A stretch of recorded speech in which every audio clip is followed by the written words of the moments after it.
નમસ્કાર દર્શકો, જોઈ રહ્યા છો પ્રકોપ ન્યૂઝ અને આજે મુખ્ય સમાચાર। ધોરાજી શહેરમાં વોર્ડ નંબર 3ના સભ્યોએ આજે નગરપાલિકા તંત્ર અને ભાજપના ચૂંટાયેલા પ્રતિનિધિઓને લેખિત રજૂઆત કરી છે।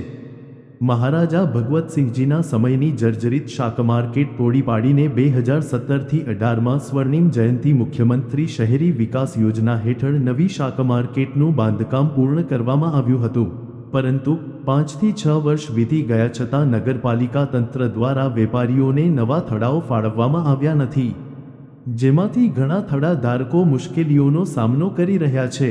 વેપારીઓની માંગ છે કે નક્કી કરેલી યોજના મુજબ તેમને વિનામૂલ્યે થડાઓ ફાળવીને મદદરૂપ થવા આવે। અહેવાલ આપનાર વિપુલ ધામેચા, ધોરાજી। જોડાયેલા રહો પ્રકોપ ન્યૂઝ સાથે તાજા અને સાચા સમાચાર મેળવવા માટે। દિલથી આભાર। ફરી મળશું નવા સમાચાર સાથે।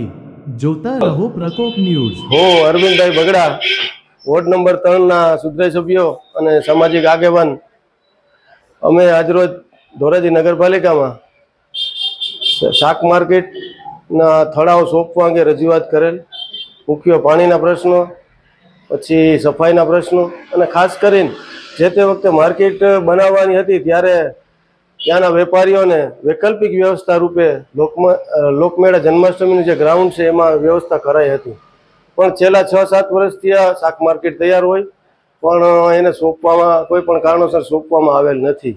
તો આજરોજ અમે સુધરાઈ સભ્ય અને આગેવાનો ધોરાજી નગરપાલિકાના પ્રમુખશ્રી તેમજ ચીફ ઓફિસરશ્રીને રજૂઆત કરેલ કે તાત્કાલિક ધોરણે અમારી માંગણી સંતોષે અને વેપારીઓને એના થડા મળે એવી અમે રજૂઆત કરેલ।